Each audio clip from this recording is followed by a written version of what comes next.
Prieks jūs šeit redzēt. Prieks redzēt Vidzemes augstskolā. Un man kā Vidzemes augstskolas rektoram ir liels gods un patiesi prieks redzēt šeit profesionāļus no Latvijas, jomas vadošos speciālistus, ir apvienojušies Latviju un ārdu direktoru klubu un piedāvā mums atvērtā formātā stāstīt un dalīties ar tām lietām, ko viņi labi pārzina, ko viņi zina. Un man ir patiesi prieks, ka tas notiek šeit pie mums, jo tā filozofija, mūsu augstskolas filozofija un pozīcija ir ļoti līdzīga.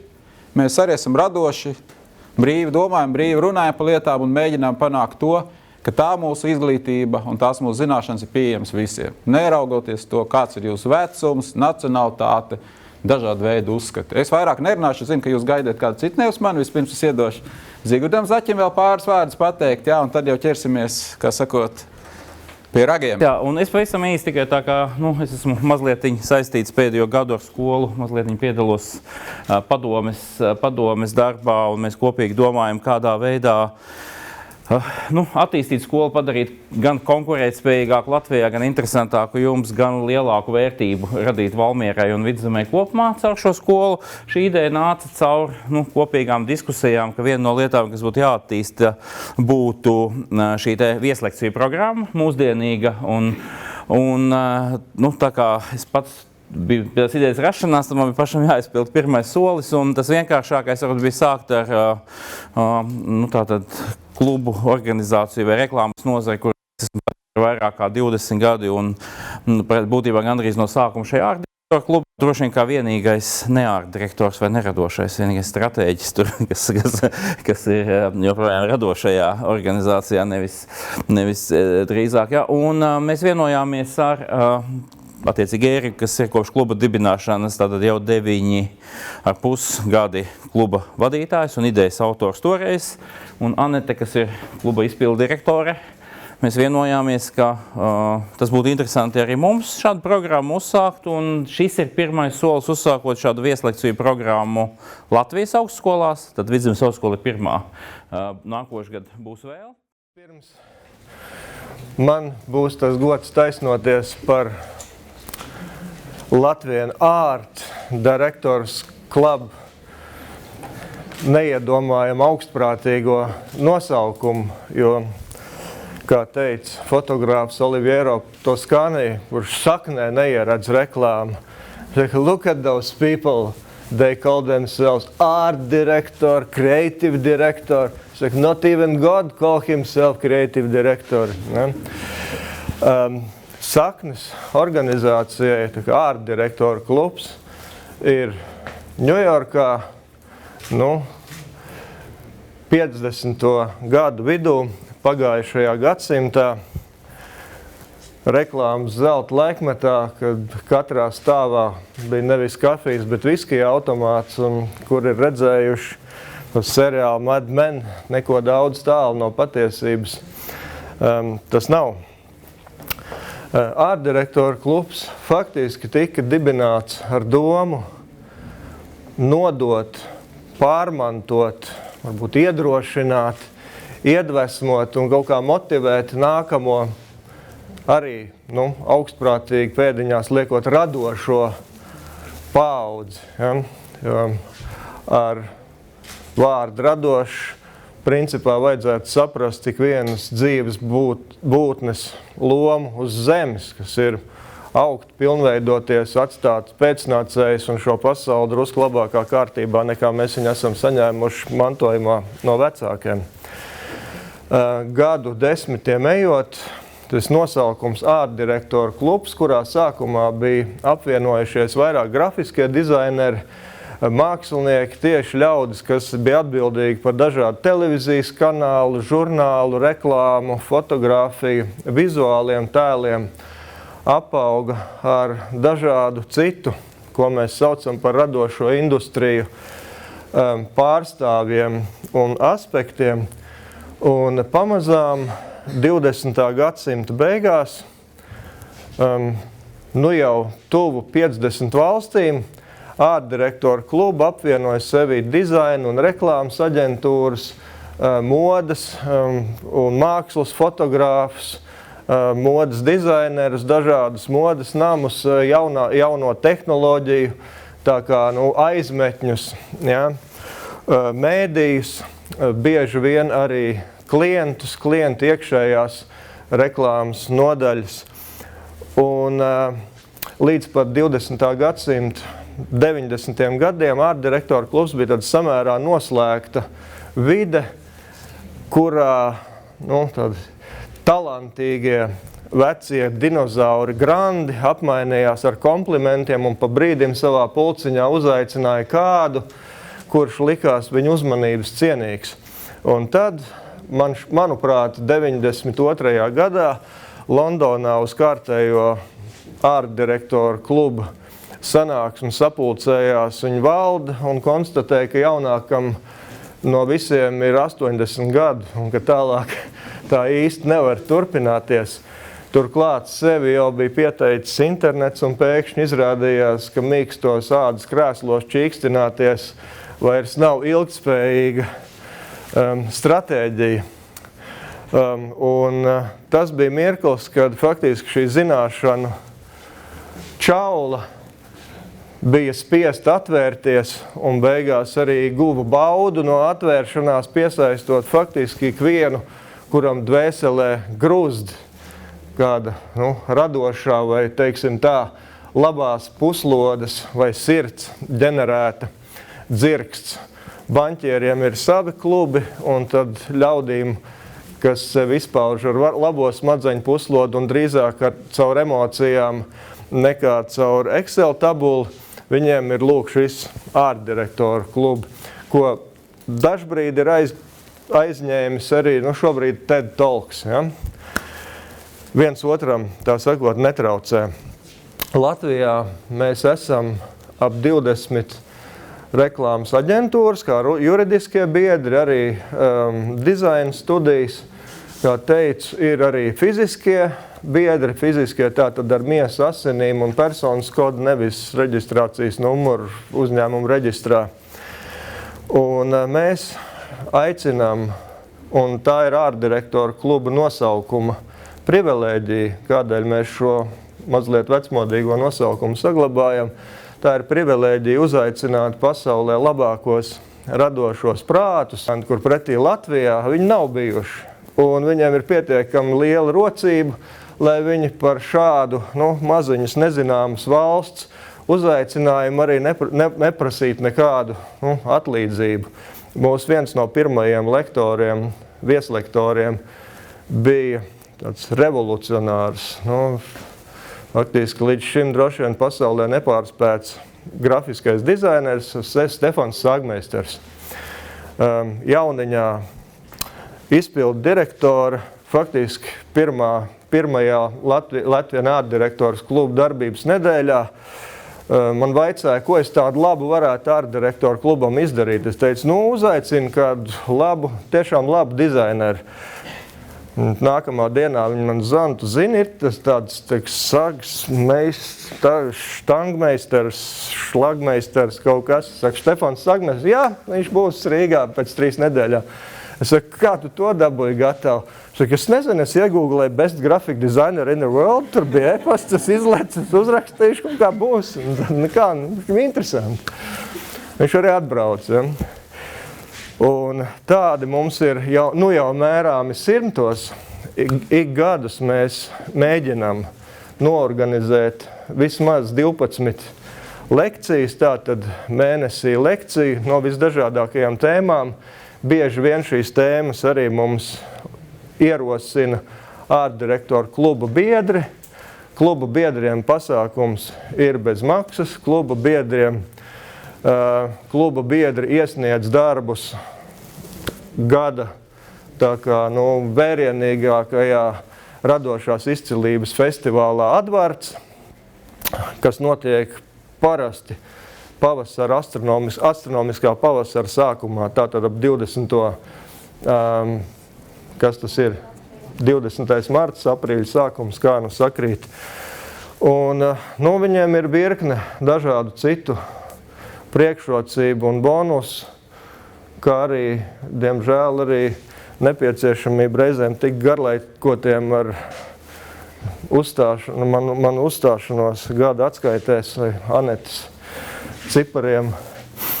Lūk, tas īsumā par ārtdirektoru klubu. Mēs esam ļoti tā dedzīgi sadarboties, izplatīt zināšanas, ja, inficēt ar pieredzi un apmainīties ar iedvesmu, jo ar ko gan mēs citu varētu apmainīties, ar ko gan citu cilvēks atšķirās no visām pārējām dzīvām būtnēm, kā ar zināšanām, ja, kā ar spēju radīt un augt nevien fiziski, ja, bet arī, garīgi, emocionāli, intelektuāli. Un, no ar gadiem arī vidukļu apkārtmērā un tā. Bet jā, paldies, tas bija īsumā par Latvijas ārtdirektoru klubu. Ja ir jautājumi, es labprāt par pašu organizāciju un sadarbību, un pēc tam, es nezinu, varbūt tikai ievadu vārdu, tad es varu pāriet pie runas otrās daļas. Ja? Kā viss manis teiktais, pirmkārt, protams, var tikt izmantots pret mani, to es apzinos. Un otrkārt, tas ir jāuztver kā mans personiskais skatu punkts un lietas, kas ir darbojušās priekš manis. Manā dzīvē personīgi 20 gadu garumā profesionāli un 47,5 gadu garumā bioloģiski.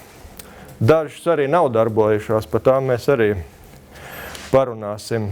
Un es kādu brīdi meklēju tēmu, kas varētu interesēt jaunus ļaudis, iespējams uzņēmējus, diezgan noteikti ekonomiski aktīvus cilvēkus, kas iespējams turpinās dzīvot un augt Latvijā, un ko ar to visu iesākt, un ko mana paša pieredze tam varētu dot. Līdz ar to varbūt es nepiesātināšu ēteru ar dažādām asprātīgām reklāmām, ja paliks laiks, nonāksim arī līdz tam.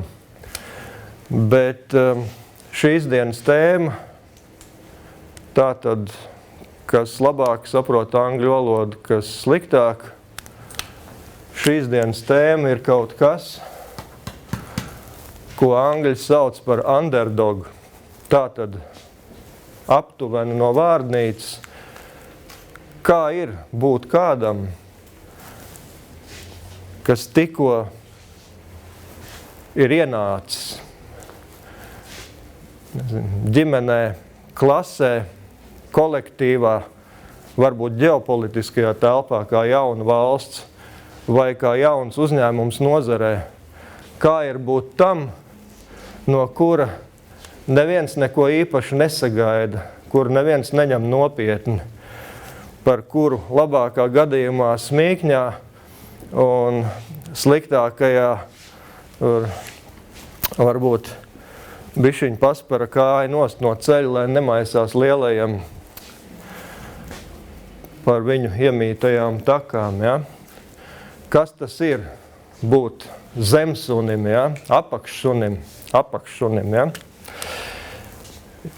Iespējams, ka mēs varam izlozēt vēl vienu biļeti par labāko latviskojumu vārdam underdog. Ja? Es pagaidām pat pieturēšos pie apakšsuņa. Ja? Pie apakšsuņa. Kā ir būt apakšsunim? Un es drusciņi arī pazīmēšu. Un tad mans otrais un pēdējais slaids. What does it mean to be an underdog? Ja? Tātad parunāsim drusku par to, kā tas var būt un vai tas ir iespējams, ka esot iesācējam, outsideram, kādam uz kuru neviens neliek likmes, vai ir iespējams no tā gūt labumu, vai ir iespējams no tā mācīties un vai ir iespējams no tā augt uz priekšu, kur tad ir tā priekšrocība. Un te man ir drusku jāizmanto savus sen aizmirstās saknes Mākslas akadēmijā un grafiskajā dizainā, gan izmet no akadēmijas, bet tas ir atsevišķs stāsts. Tātad, ja mums ir, pieņemsim, ja mums ir apakšsuns, visticamāk ir jābūt kaut kur arī augšsunim, ja? Tātad overdogam. Un tagad paskatīsimies, ja? Pieņemsim tā.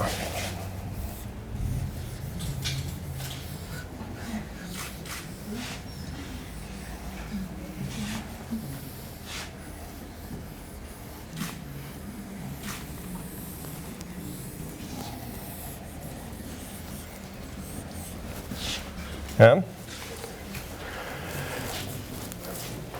Šie, ar ko mēs varētu apzīmēt kā augšsuni vai industrijas haizivi vai lielvalstis ģeopolitikā vai sen darba vietā iesakņojušos kolēģis ar augstu ietekmu un reputāciju. Šis te ir kāds, kurš jau ir savā vietā ar savu reputāciju, ar savu statusu sabiedrībā vai kolektīvā. Un tad piepeši pasaulē ierodaties jūs, vai ne jūs esat jaunākais bērns ģimenē, vai jaunākais uzņēmums nozarē, vai varbūt jaunpienācējs ģeopolitikā. Šeit nu jūs esat, ja? Un kaut kas jums ir jādara ar to savu statusu. Un viens no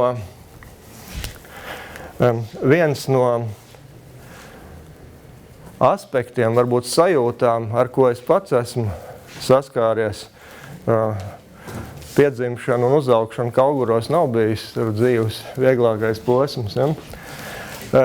Apakšsuņiem ir savas brīnišķīgas priekšrocības. Ja? Faktiski būt underdogam vai būt underdog statusā nozīmē būt situācijā, kurā neviens no jums neko īpaši nesagaida. Šo te ļoti labi pazīst mūziķi, ja? Šo te ļoti labi pazīst sportisti. Ir salīdzinoši viegli uztaisīt vienu brīnišķīgu albumu vai dabūt vienu olimpisko zelta medaļu, jo neviens no jums to nav sagaidījis. Ja? Jūs pēkšņi visus esat pārsteidzis nesagatavotas. Jūsu konkurenti guļ, jūsu lielie spēlētāji pret jums nav izturējušies ar pietiekošu uzmanību. Ja? Viņi ir zaudējuši modrību vai viņa modrība nekad nav bijusi modusies līdz brīdim, kad nu jau ir drusciņi pa vēlu. Ja? Tā vai citādi jūs ar savu rosīšanos, netiekot uztverti par līdzvērtīgiem, esiet izlaiduši savu sakni un varbūt ar līdzīgu stratēģiju vai ar līdzīgu principu, kā pieneni izaugt cauri asfaltam, ko es saucu par tādu maigu uzstājīgu spiedienu. Ja? Piepeši nemanot, esat kļuvis, ja ne liels, tad vismaz pamanāms un vismaz sāpīgs lielajiem spēlētājiem, jo kā mēs šeit varam redzēt arī tīri grafiski, lieliem spēlētājiem ir savas ievainojamās vietas, kurām savukārt tiekat klāt jūs. Ja?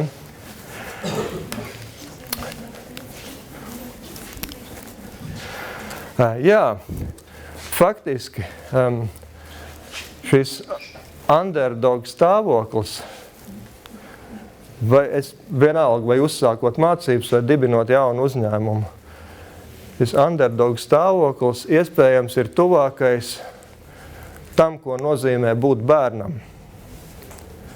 Tas nozīmē skatīties uz lietām, uz to, kas jums ir apkārt, skatīties tuvāk.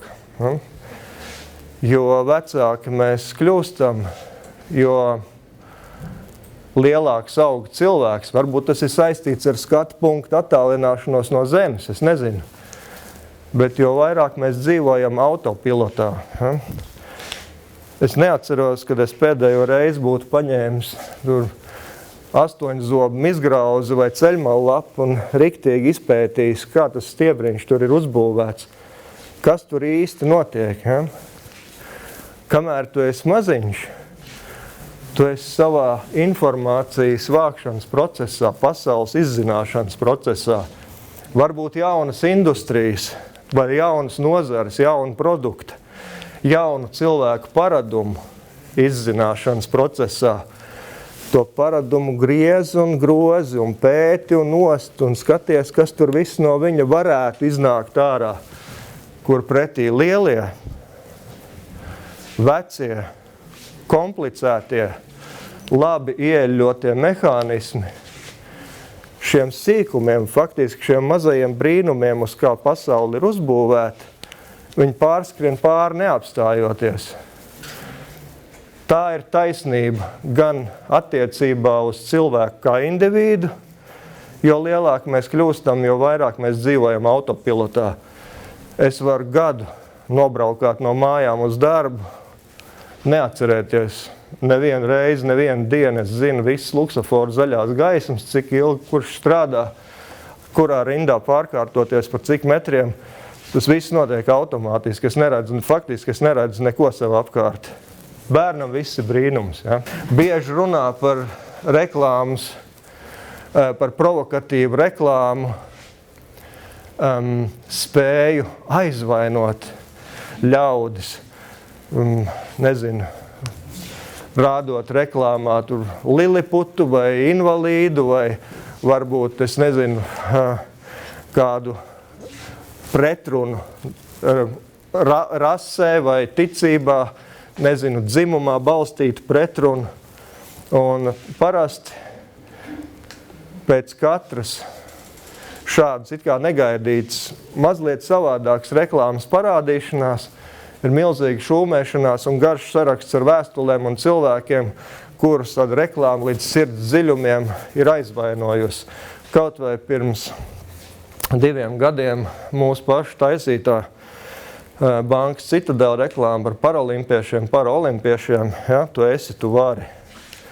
Visiem tiem ratiņu krēslu, tur lodes grūdējiem.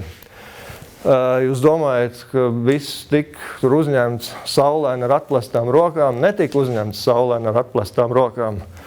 Man māmiņas sašutušas un bērni skatās un viņi skatās uz cilvēku ratiņu krēslā un ja nu tas piesauc nelaimi un kas tik tur visu vārdu sakot nebija. Kādēļ es to stāstu? Es to varbūt atcerējos sakarā par stulbajiem jautājumiem, kādēļ veļs vai izlietnes tīrītājam jātiek reklamētam tikai ar stulbu mājsaimnieci, kura savu dzīves piepildījumu redz tīrā izlietnē. Vai gadījumā šāda reklāma nav daudz debilizējošāka, daudz cilvēku cieņu, sievieti, vīrieti, vienalga, ko citu pazemojošāk nekā kāds cits vēstījums, kas varbūt sakustina neironus, es nezinu, kas liek sev uzdot jautājums, vai tā drīkst, vai tas vispār ir pieņemami, ja nav pieņemami, tad kāpēc? Ja?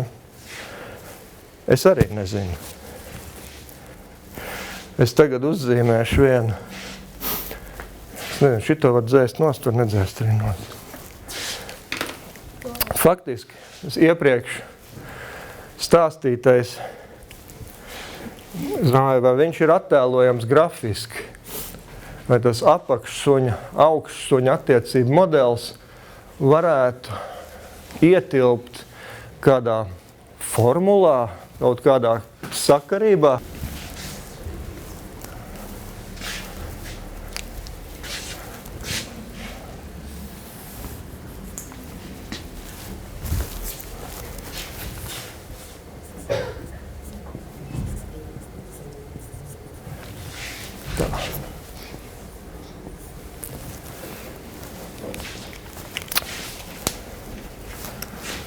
Jā, paldies, mierīgi. Es atvainojos. Vēlreiz atvainojos. Kā iznīcina savus radījumus, tad ir jāpalūdz piedošanu. Naktīs var atdarīt ar ļaunu.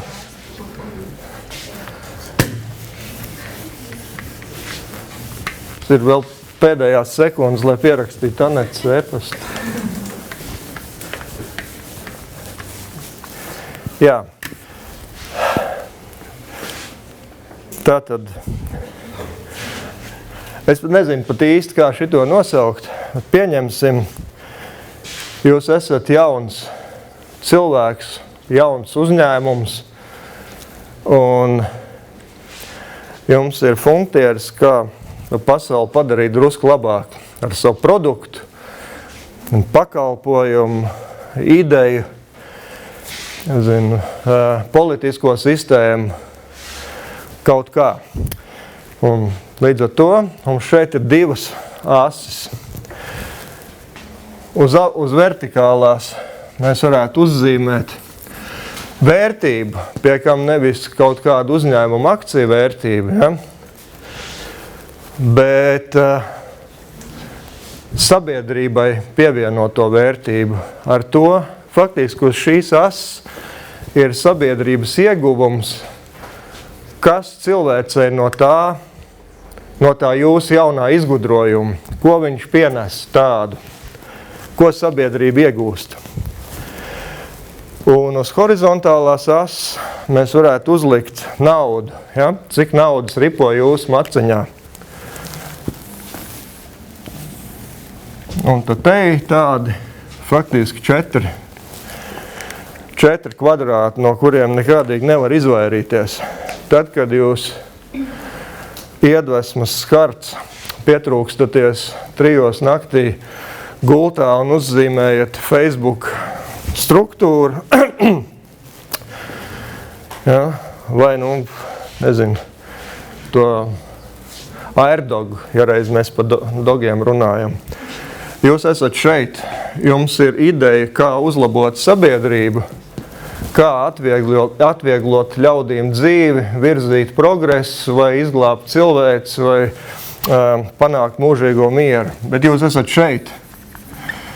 Jums ir tas startups, ja? Jums ir tā ideja.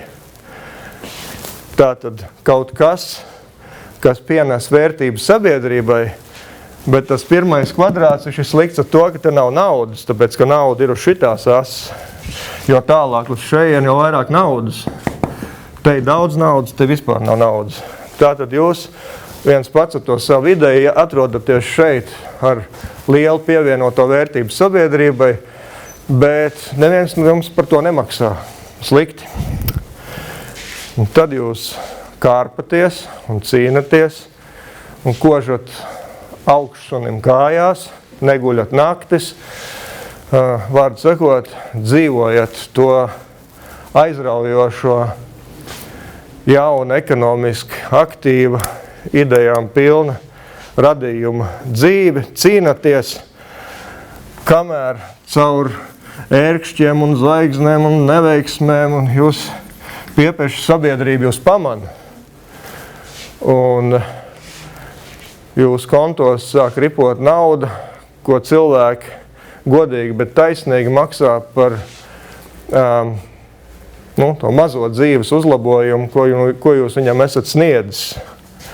Un šeit jūs atrodaties savā vislabākajā kvadrātā, vislabākajā posmā. Jums ir pievienotā vērtība sabiedrībai, un jums vēl arī par to naudu maksā. Kas notiek tālāk? Ja mēs būtu algoritmi, nevis cilvēki, tad mēs šeit arī paliktu. Bet tā kā mēs esam cilvēki, tad pavisam nemanot, ja reiz nauda nāk, kaut kā dzīvot, kad tad dzīvos, ja visu laiku strādās. Ja? Un jūs attopaties ļoti ērtā, protams, bet diezgan riskantā kvadrātā, ja, sektorā, ko kas ir pazīstams ar kodēto nosaukumu gulēšanu uz lauriem. Ja? Nauda nāk, bet apriekškam iespringt. Bet tad ir kāds otrdienas rīts, ja?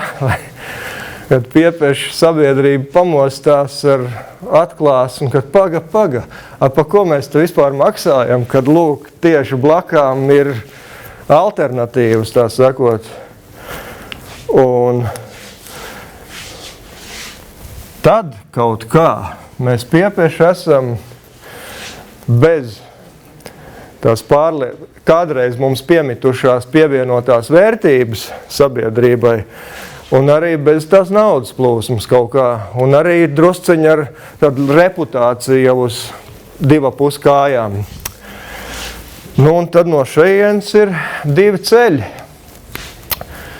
Un šajā sektorā atrodas vairums augšsuņi, ja? Vairums overdogu. Te ir visas Zviedru bankas, es atvainojos, ja? Te ir vismaz 2 mobilie operatori. Viņiem viss ir kārtībā, ja?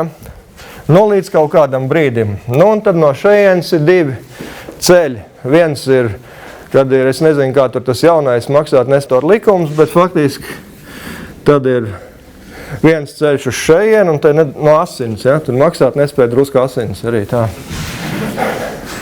Little bit of blood.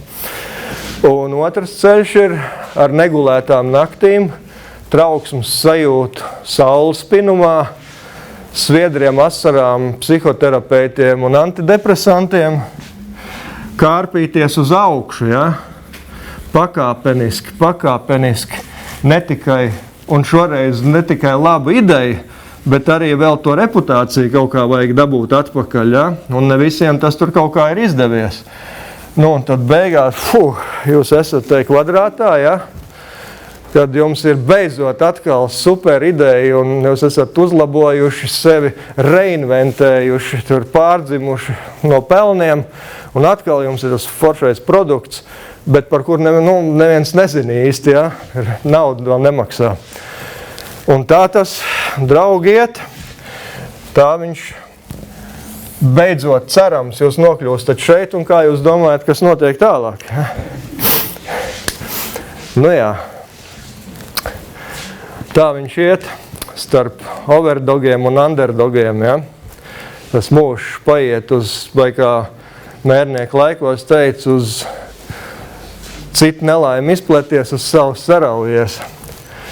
Un šis ir tas underdog un overdog dzīves cikls, un ir ļoti maz kompānijas un ļoti maz cilvēku. Visticamāk tādēļ, ka tas prasa ārkārtīgi retu raksturu īpašību komplektu, kas ir vai nu ārkārtīgi piesardzīgi vai sisti ar kādu man nezināmu ģēniju, kas mēģina nenokļūt tai spirālē, vai tas tur ir Googles, nezinu, kas mēģina visu laiku kaut kā rausties uz augšu. Tas viņus, protams, nepasargā no kaut kādiem iekritieniem, bet ir gudrākās kompānijas pasaulē mēģina kaut kā kārpīties pa to kvadrātu uz augšu. Tā.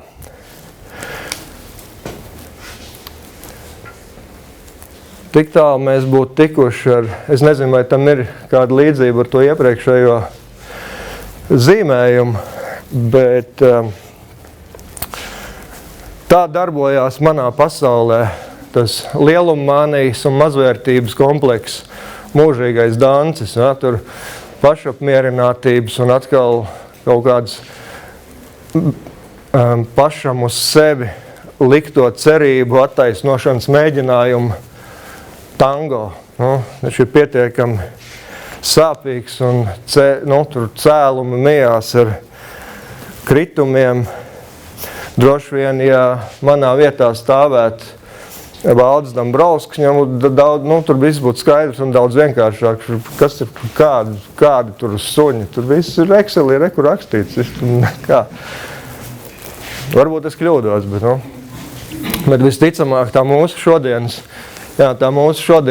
tēma ir vairāk par emociju, vairāk par radošumu kapitalizāciju nekā loģikas kapitalizāciju. Man liekas, ka banālākais jau ir Apple, kāds Jobs tur atgriezās un viss tur bija slikti un tad tur izravēja un tad atkal beigās bija labi. Ne? Tas pats, es domāju, brāļi Bergi ir tur cēlušies un krituši ar visu safu un mikrolinkiem un droši vien Zigurds arī zina lērumu ar Citadele, ja? Citadele. Kā to vispār varēja dabūt gatavu? Ja?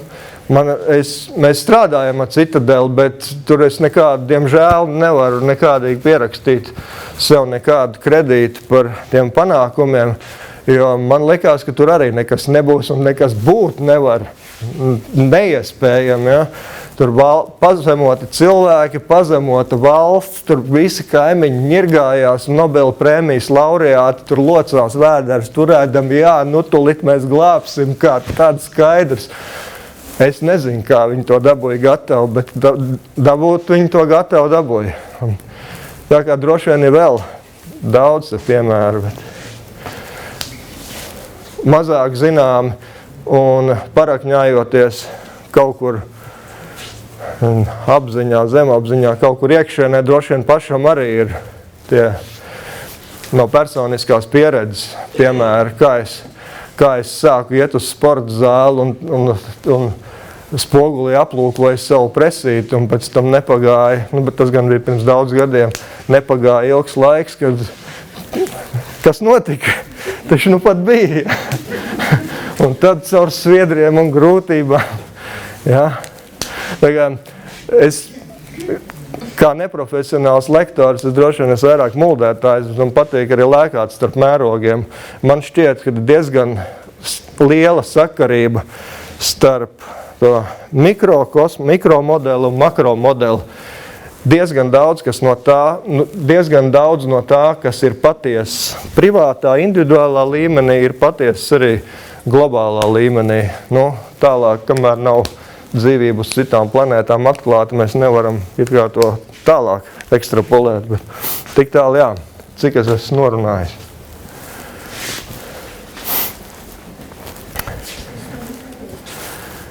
Jā, lūk, tur ir 2 čemodāni. Manā pasaulē ir 2 čemodāni. Vienā ir stils un moda, lietas, kas mainās ātri un tikpat ātri uzaug, uzplaukst un aiziet. Ja? Šovasar modē sarafāni, zaļi, tur nākam vasar bikses banānenes ar portfeļu kabatām. Ja? Tātad viens ir moda, un kaut kādas vibrācijas vai ar bārdām, vai ar velosipēdiem, vai kalnciems, vai mieriela, vai kas tur ir. Ja? Tā ir viena šūplāde. Otrā šūplādē sazināties, tikt uzklausīt un tikt uzklausītam, tikt pamanītam, cienītam, novērtētam un varbūt iesaistītam domu apmaiņā. Cilvēks, viņš piedzimst vientuļš, nodzīvo vientuļš un nomirst vientuļš. Un tad, cik mēs paspējam tās milzīgās pasaules verbāli vai vizuāli vai muzikāli savienot, tik kuram izdodās labāk, kuram sliktāk, bet faktiski jau katra no mums iekšā ir, es nezinu, 10 reizes kurā pakāpē vairāk informācijas vai vairāk lietu, nekā mēs visā savā mūžā spējam citiem izklāstīt.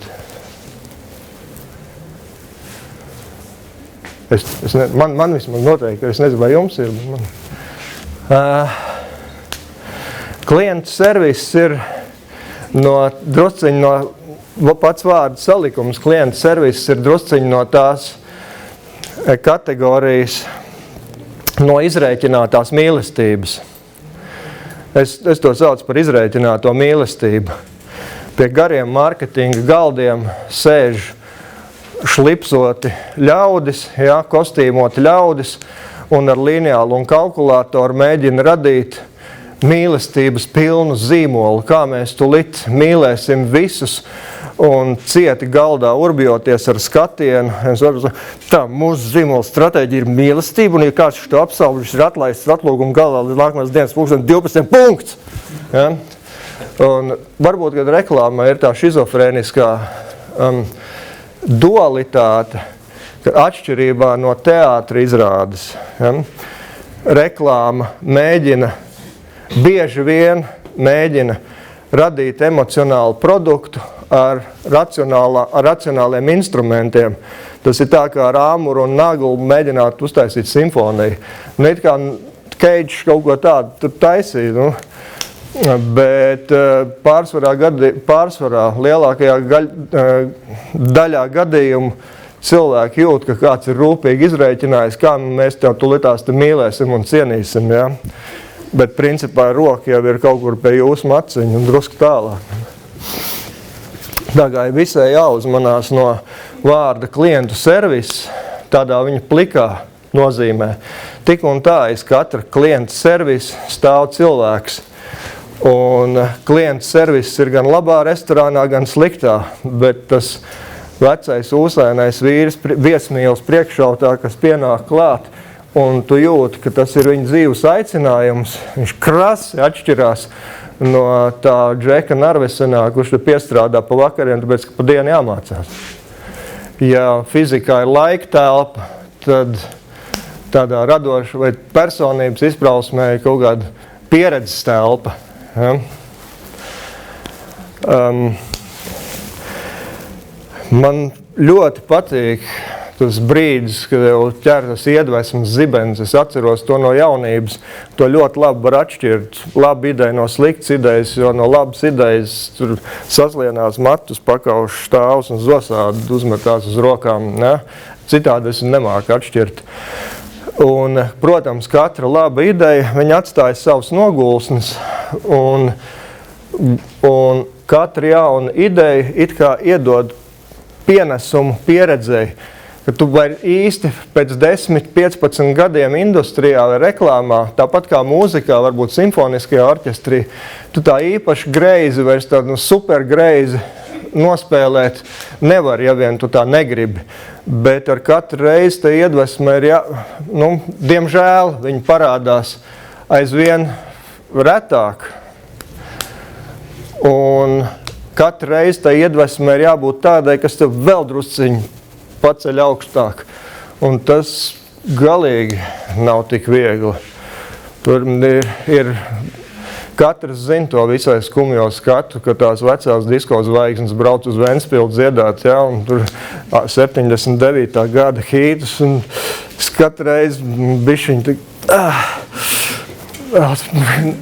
atturiet mani ja nu kas. Es vairs nemāku nošķirt. Nav bijis plāns radīt kaut kādu īpašu Erika Stenzenieka zīmolu, bet ir varbūt divi nosacījumi, kas ir izpildījušies. Viens no tiem, es esmu diezgan spītīgs un viegli iesaistos diskusijā, arī dažādās agresivitātes pakāpēs, es esmu pārliecināts par tēmu un komfortabli jūtos.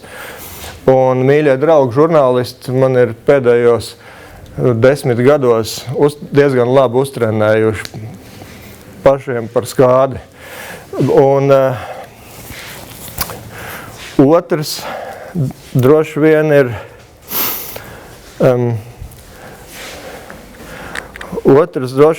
paniskās bailes no bērnības izlikties vai tikt uztvertam kā garlaicīgam.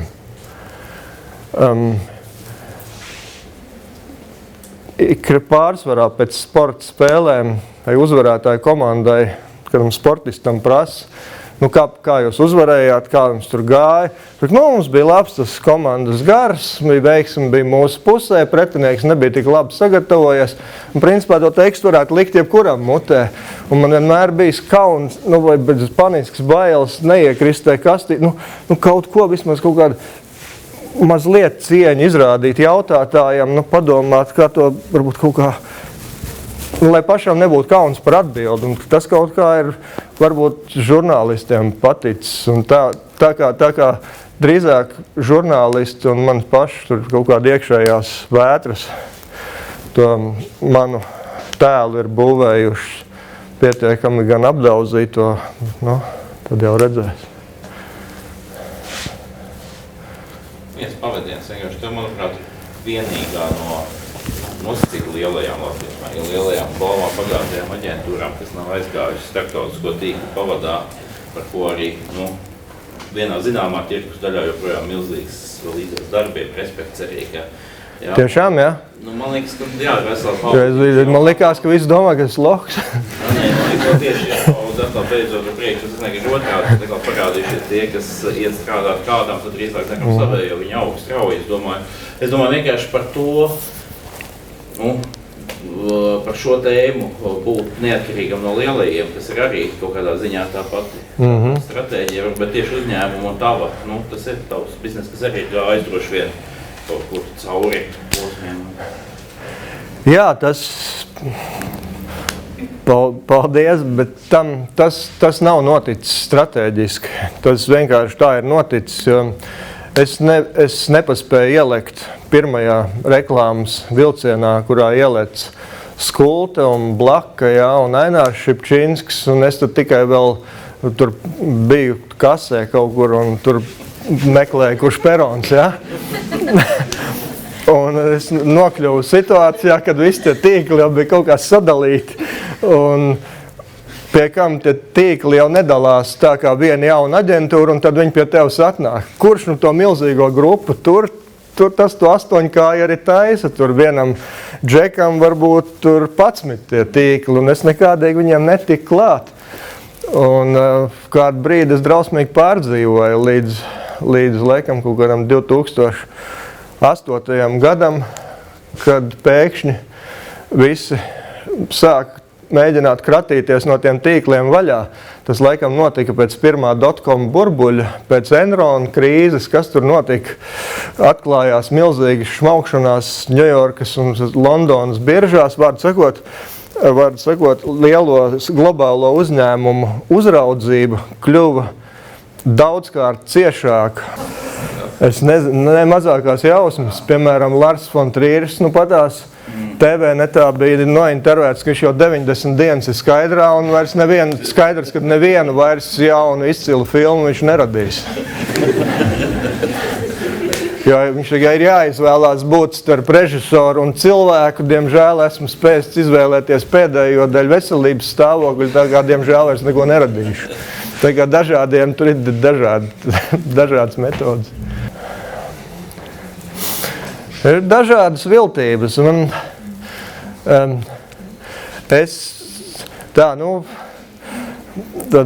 Man vislabāk parasti ir strādājis pievienoties bariņam, apskatīties, kādi tur tie spēles noteikumi, un tad vienā brīdī baigi atdalīties. Ja? Bet tiešām arī jaunā kolektīvā, jaunā skolā, tur Berlīnas skolā nesen bija izdevība mācīties, jebkurā jaunā kolektīvā, pat kursos, telšu pārgājienā, es diezgan ilgi esmu visklusākais, jo es mēģinu aptvert, kur es esmu nokļuvis, kādi ir spēles noteikumi un kā es varētu atšķirties no pašmērķa, bet kā es varētu dabūt labāko ārā no tās zināšanām vai no tās enerģijas, kas tur gaisā virmo. Un tad, kad es par sevi esmu puslīdz pārliecināts, tad kaut kur otrās nedēļas beigās es sāku arī roku celt un varbūt izpaust kādu atbildi uz viedokļiem vai tur jautājumiem. Tā.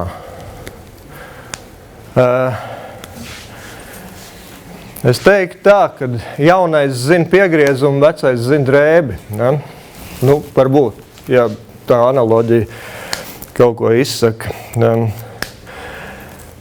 Skaidrs, ka džeki ar bārdām un skrituļu dēļiem šitiem te un Viņi diezgan labi orientējās, kas tur trendojās Twitterī, kas tur trendojās vēl kaut kur.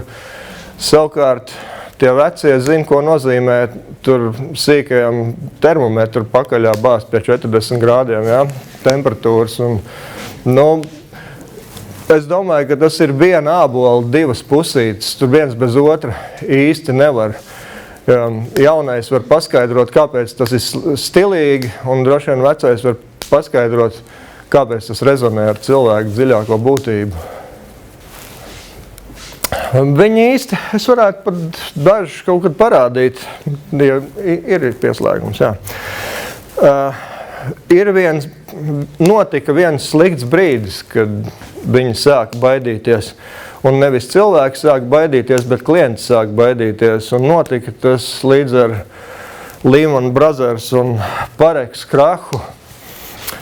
Un tad, kad krīze iesita to savu riktīgo bliezienu pa saulspinumu, reklāmas industrijā un mārketingā bija ārkārtīgi daudz liekulīgu spekulāciju.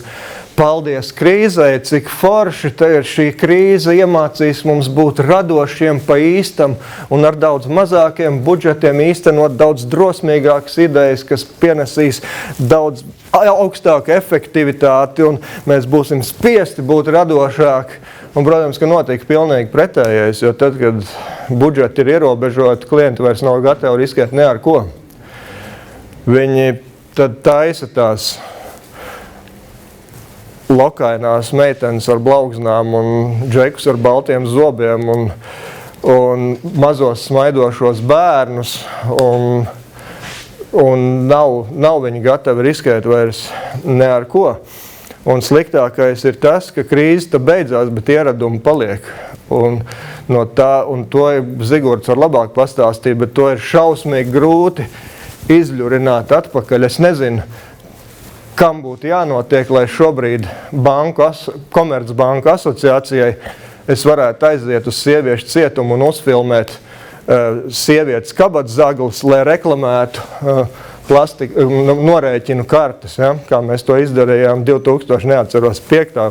Kurā 6. gadā.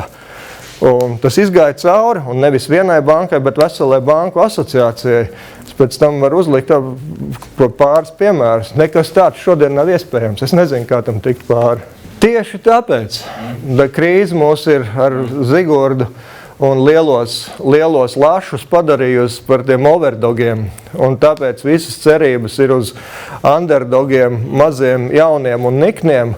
Un tad, kad lielie telekomi un lielās bankas sapratīs, ka viena maza kaut kāda finanšu institūcija ar mazu krutu reklāmu, labu, spēcīgu kampaņu dabū vairāk nekā viņi ar visām savām smaidošām maisaimniecēm un pūdeli, ja? Jā, un pētījumiem. Tieši tā, mēs ar Anetu braucām uz šejieni, mēs runājām Francijā. Tagad esmu konkursā iesaistīts vienā, kur klients sākumā nevar izvēlēties no 5 aģentūrām, uztaisiet testu. Ja? Atlasīja 3, un tagad nespēja otro mēnesi izvēlēties lielu kompāniju ne no pieminētajiem segmentiem. Absolūta vēlme neuzņemties atbildību, jo ir vairāki drosmīgi risinājumi, bet neuzņemties atbildību. Un tas prasa drosmi to pašu, to pirmo kvadrantu, ies kvadrantu ar uzņēmumu pusē, kamēr tur ļoti daudz šobrīd sēž tajā lejas kvadrantā. Bet nav viss pārmet, un viņiem ir kam arī ļoti lieliski piemēri, vairāk, tāpat Citadelē jau, kurš pieminēja lieliski piemēri, ka var tajā pašā banku segmentā. Ieķerties tam lielajam sunim. Es piekrītu, bet šobrīd tajā overdogu līmenī industrija vada visaptverošas bailes tikt atlaistam, jo vidējais mārketinga menedžera darba ilgums vienā uzņēmumā ir 7 mēneši, pēc tam viņš tiek atlaists. Kāda stratēģija jūs gribat 7 mēnešos? Ja? Kādreiz mums ar Zigordu ļoti labi padevās tirgot 5 un 10 gadu stratēģijas. Ja? Tagad ir no kvartāla līdz kvartālam tas ir dīži, bet vispār līdz nedēļas beigām. Ja? Brīvs vai radošais uzdevums bija tāds. Iedrošināt cilvēkus vairāk norēķināties ar maksājumu kartēm un mazāk nesāt līdzi skaidro naudu. Līdz tam kartes varbūt tika pozicionētas kā stilīgas vai forši, ka tev ir karte un brīvība un tur ir jahta un ko tik viss vēl ne. Un mēs it kā reducējām visu nepieciešamību pēc kartēm uz drošību. Un drusku papētot, izrādījās, ka Latvijā ir vesela tāda profesionāļu kopiena, sociālā grupa, kabatzagļi. Nevis kaut kādi tur 2 litru austs isku tempēji, bet savu arodu profesionāļi ar rūpīgi noslīpētiem pirkstu galiem, kur faktiski, ja tu esi noskatīts, tad tu tiksi apzakts. Tu vari to somiņu turēt tā vai turēt šitā. Un mēs vienkārši aizbraucām uz cietumiem, uz sieviešu un vīriešu. Un sieviešu cietumā bija interesantāks, viņas bija atvērtākas tās meitenes. Un vienkārši safilmējām, ko viņas saka. Es ceru, ka viss tur ies, ja? Reāli stāsti, неkas nav izdomāts. Он, короче, тоже в Юрмал воровать, но из окна отдыхать, с семьями пошли. А там дальше был мужик, и я взяла у того мужика. А он там купил, бедный, там что-то там такое кафе было, посидюшки, и он купил себе лимонад, еще что-то заказал. И пошел платить, а у него денег нет. И вот так ругал эта женщина, говорит, что вы тут приходите, если у вас денег нет? А я сестра милосердия пошла, заплатила. Всем уже деньгами.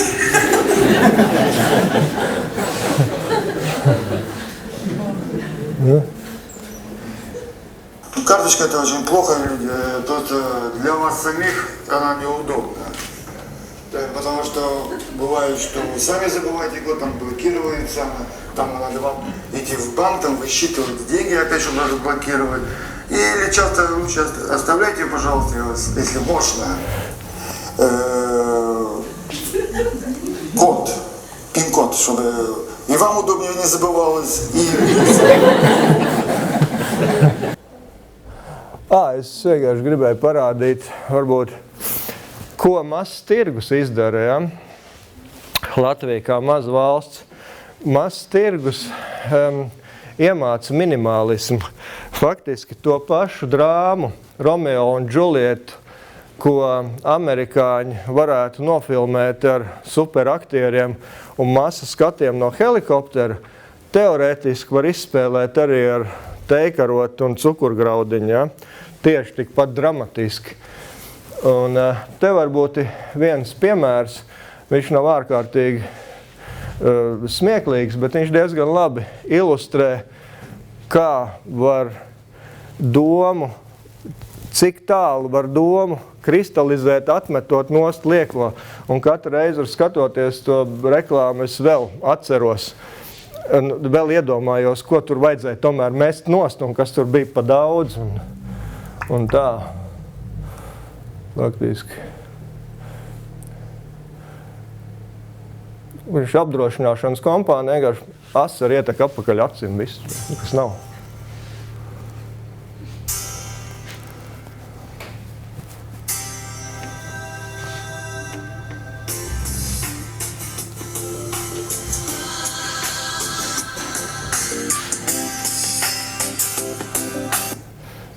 Un neko daudz tur nevajag, vai sirmi mati kļūst atpakaļ par melniem. Ja?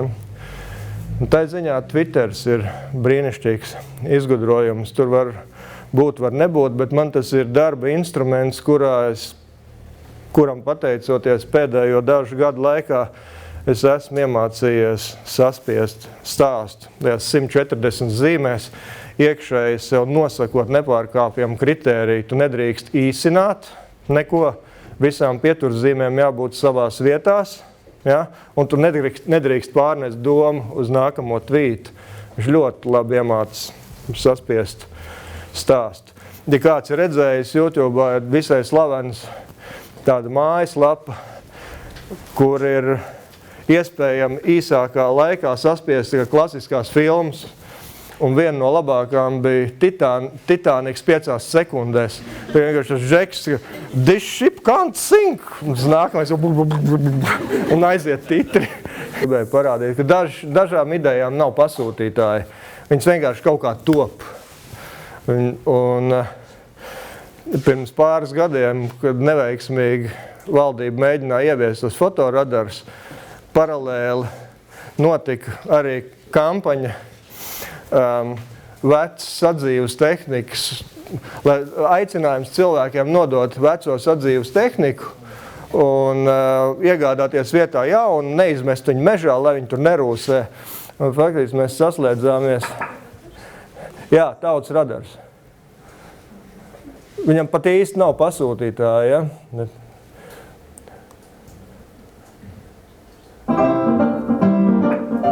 If you've watched Mulholland Drive, there are two parallel stories which end up in a common finale. We merged two social problems into one campaign. Problem number one.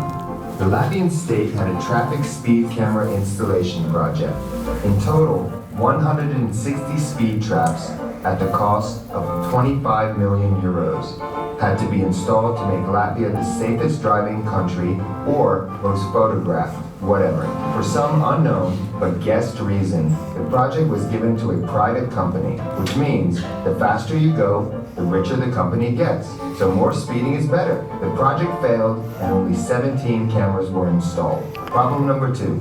Meanwhile, Latvian Green Dot was about to run a campaign with 150 meters of visibility on only straight parts of the road, and the appliances must be locked to solid constructions. Latvian Green Dot would pick up the utilized items in a 4-month period. Result. Drivers slowed down because they didn't know whether it was an old fridge or a speed trap.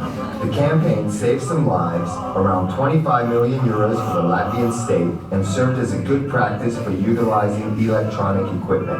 The campaign was picked up by most national media and became a trending topic on social platforms. Around 70 national radars were installed and shared. Families got rid of their garbage in a civilized way. Forests got cleaner, and everyone involved had a certain amount of fun. Besides, it made people buy new stuff to replace their old junk, which is always good for the economy. We also paid a 250 euro fine for illegal action on the road. Paldies, vietīgi. Ziku.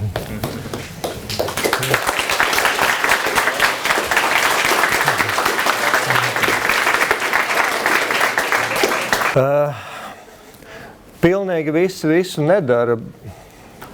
Es ļoti sen neesmu līdz grāmatvedības programmā, teiksim, ja, par laimi.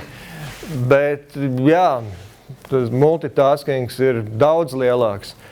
Un visi mēģinājumi mehāniski pārcelt, teiksim, Anglijas aģentūra modeli uz Latviju ir beigušies nesekmīgi, tāpēc, kad ar 100 miljonu budžetu katram klientam var būt radošais tīms un asistents, planners un psihoterapeits un zobārsts. Ja? Un Latvijā nonāca sarkanajā ātrāk nekā paspēja acis pamirkšķināt. Vēlams pirmdien nākt uz darbu. Plānošana. Es esmu mēģinājis ierakstīt, kā rodās ideja vai kā tiek vadīts projekts. Man pašam interesē, kā tas notiek. Un atskaņojot ierakstu, nevar saprast pilnīgi neko. Tas ir mudžeklis no aprautām frāzēm, pusstāstītām anekdotēm, redzētām filmām, kaut kādiem iekšējiem, tikai pašiem saprotamiem jokiem un beigās kaut kur, varbūt tā, varbūt šī, un beigās viņš kaut kur ir. Es domāju, ka plānošana skan ļoti pareizi, bet tur ir daudz vairāk džeza nekā varētu likties. Teiksim tā, plānošana nav Kraftwerks, plānošana laikam ir džezas, vismaz manā aģentūrā. Tas ir drīzāk par sajušanu, un ne tikai par mārketinga problēmas sajušanu, kas tas pa produktu un ko vajag sabiedrībai, bet arī par mārketinga komandas īpatnībām tajā galā, vai tur ir suņu vai kaķu cilvēks, vai tur nesen kādam bērns piedzimis, varbūt viņš ir makšķernieks. Tagad tur vēl ir ideja jādabūt cauri arī tam filtram, un tur arī ir vesels vingrošanas komplekss, kā to izdarīt. Reklāma ir super nozara ar to, ka par spīti savam seklumam, virspusībai, manipulācijai un visām citām piedāvātajām glumā zušu īpašībām, reklāma ir bezatlikuma profesija. Reklāmā agrāk vai vēlāk nodara viss, kas ar jums mūžā ir noticis. Katra izlasīta grāmata vai satiks cilvēks vai pastaiga gar jūru vai redzēta filmu vai mazais kājas pirkstiņš pret dīvānu acīsts, viņš viss kaut kur tur ir. Un kaut kādā brīdī viņš agrāk vai vēlāk tiks likts lietā. Tādēļ es pieminēju to veco ļaužu vajadzību reklāmā, salīdzinoši veco, jo tev vairāk gadi, jo vairāk tu tos pirkstiņus un grāmatas, ja? Jo pilnāk bēniņi, jo vairāk no kurienes ņemt. Ir kaut kas tāds, ko jūs apzināti darat, lai iegūtu to varbūt iedvesmu vai kaut ko tādu, ko jūs zināt, ka varētu nodarīt?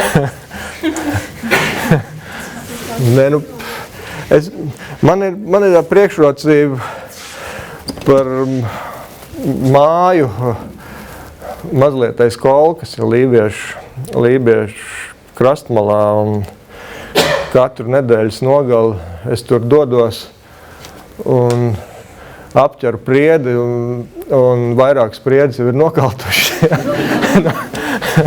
Bet vēl dažas ir palikušas, jo faktiski ir alternatīva, ka tajās reizēs, kad man neizdodās aizbraukt uz kolku, tad es piedzeros. Es nemāku to izskaidrot, bet ja tas bērns ir uz rokām, kaut kas pavērsīsies tā, kā vajag. Es nezinu. Viņš vienkārši notiek.